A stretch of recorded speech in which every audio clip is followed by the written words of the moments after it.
Ta parole est une lampe à mes pieds, une lumière sur mon sentier. Psaume 119, verset 105. La méditation.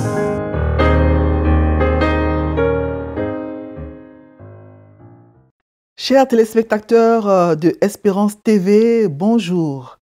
C'est avec beaucoup de joie que je vous salue dans le nom précieux de Jésus de Nazareth, celui qui est mort pour que nous puissions avoir la vie. Alors, bienvenue à l'émission La Méditation. Le passage qui nous est proposé en ce jour du 31 janvier 2024 par le lecteur de la Bible, le guide que nous utilisons pour lire la Bible chaque jour. Le passage donc qui nous est proposé par le lecteur se trouve donc dans le livre d'Amos. Amos chapitre 9, versets 1 à 15. Amos 9, 1 à 15. Et nous allons prier. Seigneur notre Dieu, nous allons maintenant lire ta parole. Dans le livre des Actes au chapitre 8, verset 30, quand Philippe rencontre l'eunuque éthiopien en train de lire le livre du prophète Ésaïe, il lui demande « Comprends-tu ce que tu lis ?» Et l'eunuque répond « Comment pourrais-je comprendre si personne ne me guide ?» Seigneur, nous demandons que tu nous guides, que tu nous aides à comprendre, Seigneur, ta parole, comme Philippe avait aidé l'eunuque éthiopien à comprendre le passage du livre d'Ésaïe qu'il lisait. Bénis ce moment, dispose-nous, Seigneur, à écouter ta parole et à la comprendre au nom de Jésus. Amen. Alors, comme je le disais tout à l'heure, le passage que nous allons lire est Amos 9, versets 1 à 15. Le passage qui nous est proposé pour le 31 janvier est Amos chapitre 9, versets 1 à 15, et je lis le passage. Je vis le Seigneur qui se tenait sur l'autel, et il dit, « Frappe les chapiteaux et que les seuils s'ébranlent, et brise-les sur leur tête à tous. Je ferai périr le reste par l'épée, aucun d'eux ne pourra se sauver en fuyant, aucun d'eux n'échappera. S'ils pénètrent dans le séjour des morts, ma main les en arrachera. S'ils montent aux cieux, je les en ferai descendre. S'ils se cachent au sommet du Carmel, je les y chercherai et je les saisirai. S'ils se dérobent à mes regards dans le fond de la mer, là j'ordonnerai aux serpents de les mordre. S'ils vont en captivité devant leurs ennemis, là j'ordonnerai à l'épée de les faire périr. Je dirigerai contre eux mes regards pour faire du mal et non du bien. Le Seigneur, l'Éternel des armées, touche la terre et elle tremble, et tous ses habitants sont dans le deuil. Elle monte tout entière comme le fleuve, et elle s'affaisse comme le fleuve d'Égypte. Il a bâti sa demeure dans les cieux et fondé sa voûte sur la terre. Il appelle les eaux de la mer et les répand à la surface de la terre. L'Éternel est son nom. Verset 7. N'êtes-vous pas pour moi comme les enfants des Éthiopiens, enfants d'Israël, dit l'Éternel? N'ai-je pas fait sortir Israël du pays d'Égypte comme les Philistins de Cartor et les Syriens de Kyr? Voici, le Seigneur, l'Éternel, a les yeux sur le royaume coupable. Je le détruirai de dessus la face de la terre.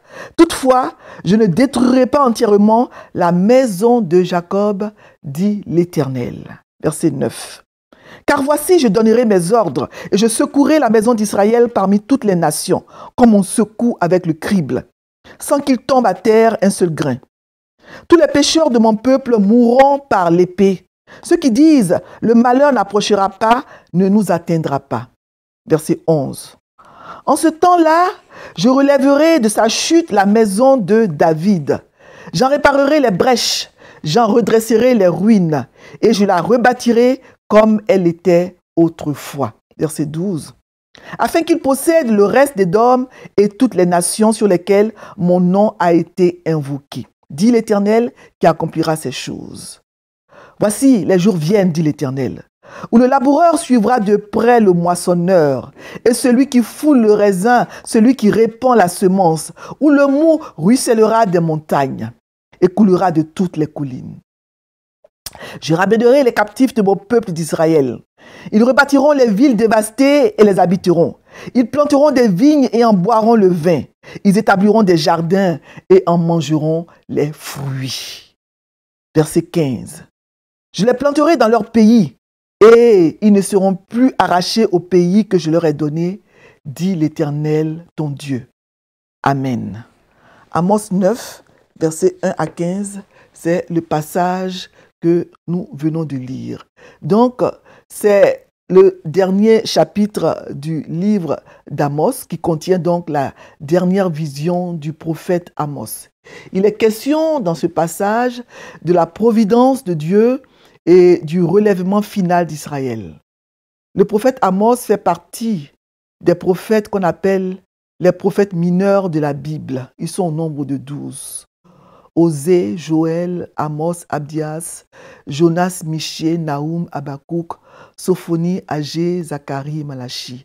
Osée, Joël, Amos, Abdias, Jonas, Michée, Naoum, Habakkuk, Sophonie, Agé, Zacharie, Malachi. Ça vous aide à les retenir, les 12 prophètes mineurs de la Bible, en chantant ce petit chant court. Donc ces prophètes sont appelés des prophètes mineurs à cause de la brièveté de leurs livres, en contraste avec ceux des autres auteurs de livres prophétiques, ceux qu'on a appelés les grands prophètes, les prophètes majeurs comme Ésaïe, Jérémie, Ézéchiel et Daniel, parce que leurs livres sont plus longs que ceux des prophètes dits mineurs. Le livre d'Amos ne contient que 9 chapitres, contrairement au livre d'Ésaïe par exemple, qui contient jusqu'à 66 chapitres. Donc Amos, comme on l'a déjà dit en introduction, mais la répétition est une vertu pédagogique, Amos donc était un simple berger, originaire du royaume de Juda au sud, précisément de la ville de Tekoa. Mais ses prophéties s'adressaient spécialement à Israël, le royaume du nord, qui a pour capitale Samarie. Alors Amos, bien qu'étant considéré comme un prophète mineur, avait un message majeur, important. Il a averti les Israélites qu'ils seraient détruits s'ils ne se repentaient pas. L'annonce des jugements de Dieu est proclamée par le prophète Amos avec force, et cela dans un moment de prospérité et de paix dans le pays d'Israël. Au moment de la prophétie d'Amos, donc, le pays d'Israël était dans un moment de prospérité, était en paix, il n'y avait pas de guerre et tout ça. Et donc le prophète Amos, il ne cesse de supplier le peuple de revenir à l'Éternel. Dans tous les livres d'Amos, Dieu a menacé, chapitre après chapitre, d'humilier, de châtier le peuple d'Israël s'il ne se repentait pas. Le chapitre 9 que nous venons de lire, donc, qui est le dernier chapitre, rapporte donc la dernière prophétie du livre d'Amos. Dans ce chapitre, donc, Amos termine sa mission en annonçant le relèvement d'Israël et son établissement définitif dans la terre promise à Abraham. Cela nous montre que Dieu châtie pour un temps, mais avec lui, la miséricorde a le dernier mot. Nous pouvons donc diviser le chapitre 9 que nous venons de lire en 2 parties. Du verset 1 au verset 8a, nous avons donc la destruction d'Israël. Et ensuite, du verset 8b jusqu'au verset 15, nous avons donc la restauration d'Israël.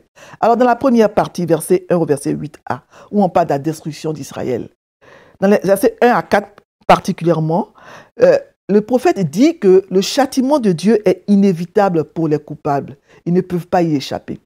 Donc, dans sa vision, le prophète, il voit le Seigneur sur l'autel de ce qui est probablement l'autel du sanctuaire de Béthel. Béthel, donc, était une petite ville à l'extrême sud du royaume d'Israël, de la frontière d'Israël, donc, avec Juda. Donc, Béthel, donc, se trouvait donc à l'extrême sud de la frontière d'Israël.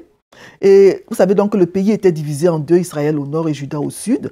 Donc le roi d'Israël avait construit un sanctuaire à Béthel pour que son peuple ne se rende pas dans le sud jusqu'au temple de Jérusalem pour adorer Dieu.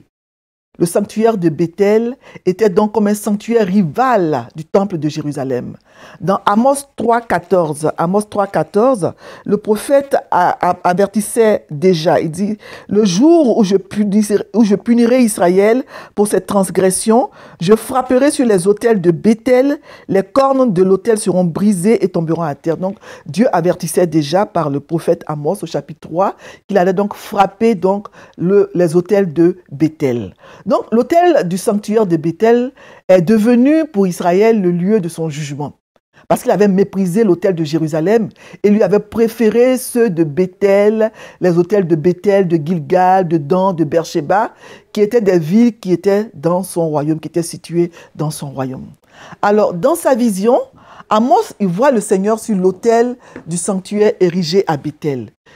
Dieu ordonne que les chapiteaux des colonnes du sanctuaire de Béthel soient frappés et que ce sanctuaire s'écroule sur la tête des adorateurs qui se pressent à son entrée. Du verset 1 au verset 4, les expressions qui sont utilisées donnent une idée de la colère de Dieu et de la grande fureur de destruction qui l'habite. Le psaume 47, 2 le dit bien, il dit que l'Éternel Dieu est redoutable. Donc les enfants d'Israël, à force de fouler aux pieds les ordres de Dieu, à force de lui désobéir, ils ont fini par épuiser sa patience. Donc la main de Dieu va les poursuivre et ils n'auront nulle part où aller, où se cacher pour échapper à sa colère. Ça me fait penser au psaume 139, où le psalmiste dit « Mais où puis-je me cacher de toi, ô Dieu? Où irai-je? Est-ce que j'irai dans la tombe? Irai-je au ciel? Irai-je en exil? Même là, ta main me guide. » On ne peut pas se cacher de Dieu. Donc Dieu dit ici aux enfants d'Israël qu'ils peuvent fuir, mais qu'ils ne peuvent pas se cacher de lui et éviter son jugement. Parce que même s'ils essaient de creuser l'enfer ou de grimper au ciel ou sur une haute montagne comme le Carmel, ils ne pourront pas échapper au châtiment de Dieu. C'est Dieu lui-même qui est à l'œuvre ici. Il va lui-même chercher et trouver les enfants d'Israël partout où ils se cachent pour les châtier. Ils ne pourront pas échapper. Au verset 2, il dit « S'ils pénètrent dans le séjour des morts, ma main les en arrachera. S'ils montent aux cieux, je les en ferai descendre. S'ils se cachent même au sommet du Carmel, je les y chercherai, je les saisirai. S'ils se dérobent à mes regards dans le fond de la mer, là j'ordonnerai aux serpents de les mordre. S'ils vont en captivité devant leurs ennemis, là j'ordonnerai à l'épée de les faire périr. Je dirigerai contre eux mes regards. Ici, on voit que Dieu est vraiment fâché. Donc je dirigerai contre eux mes regards pour faire du mal et non du bien. Il est vraiment fâché. C'est vraiment une chose terrible que de tomber entre les mains du Dieu vivant, comme le dit Hébreux 10, 31. Dieu est omniprésent, il est partout. Personne ne peut se cacher de sa face. Au verset 7, Dieu dit aux enfants d'Israël, « N'êtes-vous pas pour moi comme les enfants des Éthiopiens, enfants d'Israël, dit l'Éternel? N'ai-je pas fait sortir Israël du pays d'Égypte comme les Philistins de Caphtor et les Syriens de Syr ?» Donc on voit donc que Israël, le peuple élu, il avait perdu sa position privilégiée auprès de Dieu. Mais sa conduite coupable, sa désobéissance, ses péchés l'ont fait déchoir de cette position privilégiée. Israël n'a pas plus de prix aux yeux de Dieu que les fils des Éthiopiens. Israël pensait que les Éthiopiens étaient un peuple éloigné, insignifiant. Alors Dieu dit, « N'êtes-vous pas comme le peuple éthiopien à mes yeux ?» Dieu rappelle également à Israël, il dit, « Oui, c'est vrai, je vous ai fait monter d'Égypte. Mais vous n'êtes pas le seul peuple que j'ai fait sortir d'un pays. Hein? J'ai aussi fait sortir les Philistins de Caphtor et les Syriens de Syr. Ne pensez pas que vous êtes si spécial au point de devenir fiers et présomptueux. Si les Israélites s'appuient sur le fait que Dieu, en les faisant sortir d'Égypte à main forte et à bras étendus, leur a prouvé qu'ils étaient son peuple de prédilection, ils oublient que Dieu a agi de même envers les Philistins qu'il a fait venir de Caphtor et envers les Syriens qu'il a fait monter de Kyr. Alors la deuxième partie, qui commence au verset 8b jusqu'au verset 15, parle de la restauration d'Israël. Dieu dit qu'il ne va pas détruire entièrement la maison de Jacob. Dieu laisse toujours un reste. Dieu va juger Israël comme les autres nations. Mais il faut se servir, il faut plutôt se souvenir qu'il entretient avec Israël une relation particulière, spéciale. Parce que Israël est son peuple élu. Et il n'ira jamais jusqu'à détruire complètement la maison de Jacob. Au verset 11, il dit, « Je relèverai de sa chute la maison de David en ce temps-là. J'en réparerai les brèches, j'en redresserai les ruines et je la rebâtirai comme elle était autrefois. » Bien avant l'époque du prophète Amos, vous vous rappelez que le pays d'Israël avait été divisé en deux sous Roboam, le fils du roi Salomon, fils de David. Donc, au début, c'était un seul pays qui avait donc été divisé en deux sous Roboam. Alors, le royaume du Nord le royaume d'Israël avait rejeté la maison royale de David. À l'époque du prophète Amos, la maison de David était en pleine décadence. C'est pour cela qu'il parle au verset 11 des brèches et des ruines de la maison de David. Ici, Dieu promet de restaurer la lignée royale de David, comme elle était autrefois, c'est-à-dire comme elle était sous le règne glorieux de David et de Salomon. La promesse est faite à la famille de David seule, parce que c'est la seule famille royale légitime. La référence à David est le signe que Dieu n'a jamais oublié sa promesse d'établir le règne de David à jamais. Ça, on peut le lire dans 2 Samuel 7, les versets 10 à 16. Dieu avait fait cette promesse à David qu'il aurait toujours un descendant sur le trône, qu'il allait établir son règne à jamais. Alors, le royaume des 10 tribus reviendra sous son sceptre, sous sa gouvernance. Les deux frères longtemps séparés, le royaume de Juda et le royaume d'Israël, seront unis pour toujours. Vous pouvez le lire dans Osée 3,5. Osée chapitre 3, verset 5. Le Seigneur promet cela, je vais vous le lire rapidement. Osée 3,5. Rapidement, je vais vous lire ce verset. Donc Dieu dit dans Osée 3,5, « Après cela, les enfants d'Israël reviendront, ils chercheront l'Éternel leur Dieu et David leur roi. Et ils tressailliront à la vue de l'Éternel et de sa bonté dans la suite des temps. » Voilà, ils vont donc rechercher David leur roi. Alors, on voit donc à partir du verset 11 qu'il y a un changement radical de ton par rapport au message fort de réprimande que nous avons lu au début du chapitre. Mais sans ce dernier passage, sans ce changement de ton, le livre d'Amos serait incomplet et le lecteur allait rester sur sa faim. Donc, Dieu promet de prendre ce qui était en ruine dans la maison de David, de réparer et de le reconstruire, de réparer tout ce qui est en ruine, toutes les brèches, il va les réparer, il va les reconstruire. Israël et Juda vont être unis à nouveau en un seul royaume. Promesse qu'Israël, une fois restauré, va posséder le reste d'Édom, la descendance d'Ésaü, le frère jumeau d'Israël. Il y aura un reste d'Édom comme il y aura un reste d'Israël. Les Édomites descendants d'Ésaü, le frère jumeau de Jacob Israël, seront intégrés au sein du pays d'Israël et les deux frères ennemis vont former un seul peuple avec toutes les autres nations sur lesquelles le nom de Dieu a été invoqué. Il s'agit ici des païens, les non-juifs, c'est-à-dire ceux qui seront sauvés, les non-juifs qui seront sauvés. Mais tout cela arrivera au retour du Seigneur Jésus. Alors, vous vous rappelez que dans les chapitres 4 et 5 du livre d'Amos, le pays avait été maudit par toutes sortes de calamités, la sécheresse, la rouille, etc. La maladie, l'exil, l'incapacité de jouir du fruit de son labeur et tout ça. Mais ces malédictions-là, elles seront effacées et seront remplacées par les bénédictions. On voit donc ici la miséricorde de Dieu. Au verset 13, il dit « Voici les jours arrivent, voici les jours viennent ». Dans son livre, chaque fois qu'Amos évoquait le jour de l'Éternel, c'était pour annoncer l'obscurité, la destruction. Mais ici, voilà que le ton change. Il advient donc un jour de renouveau pour le peuple de Dieu.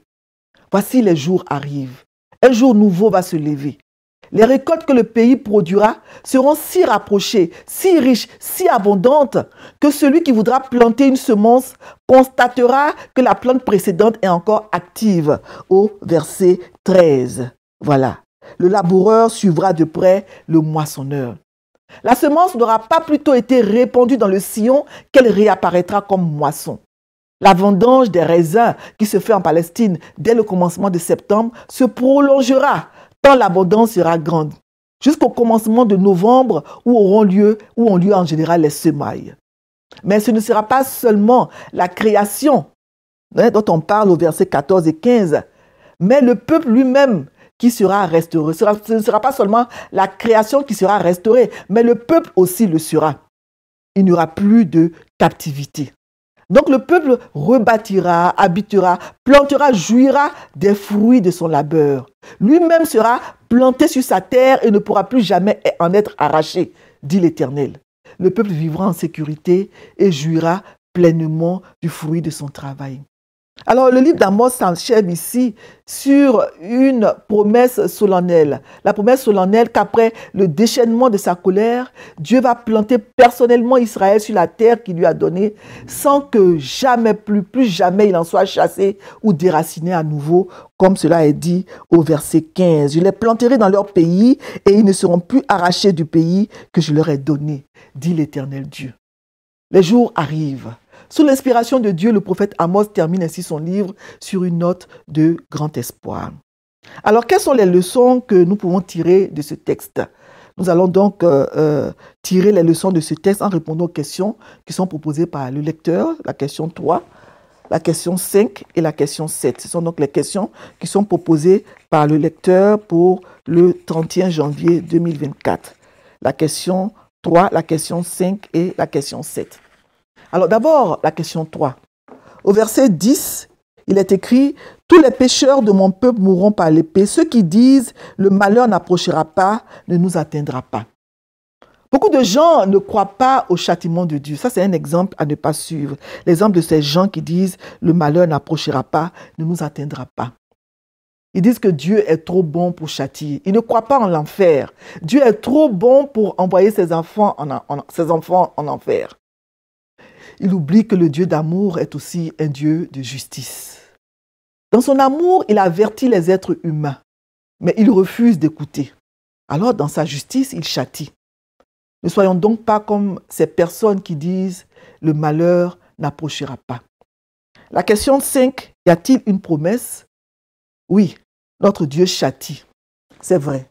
Mais au verset 11, il promet de réparer les brèches.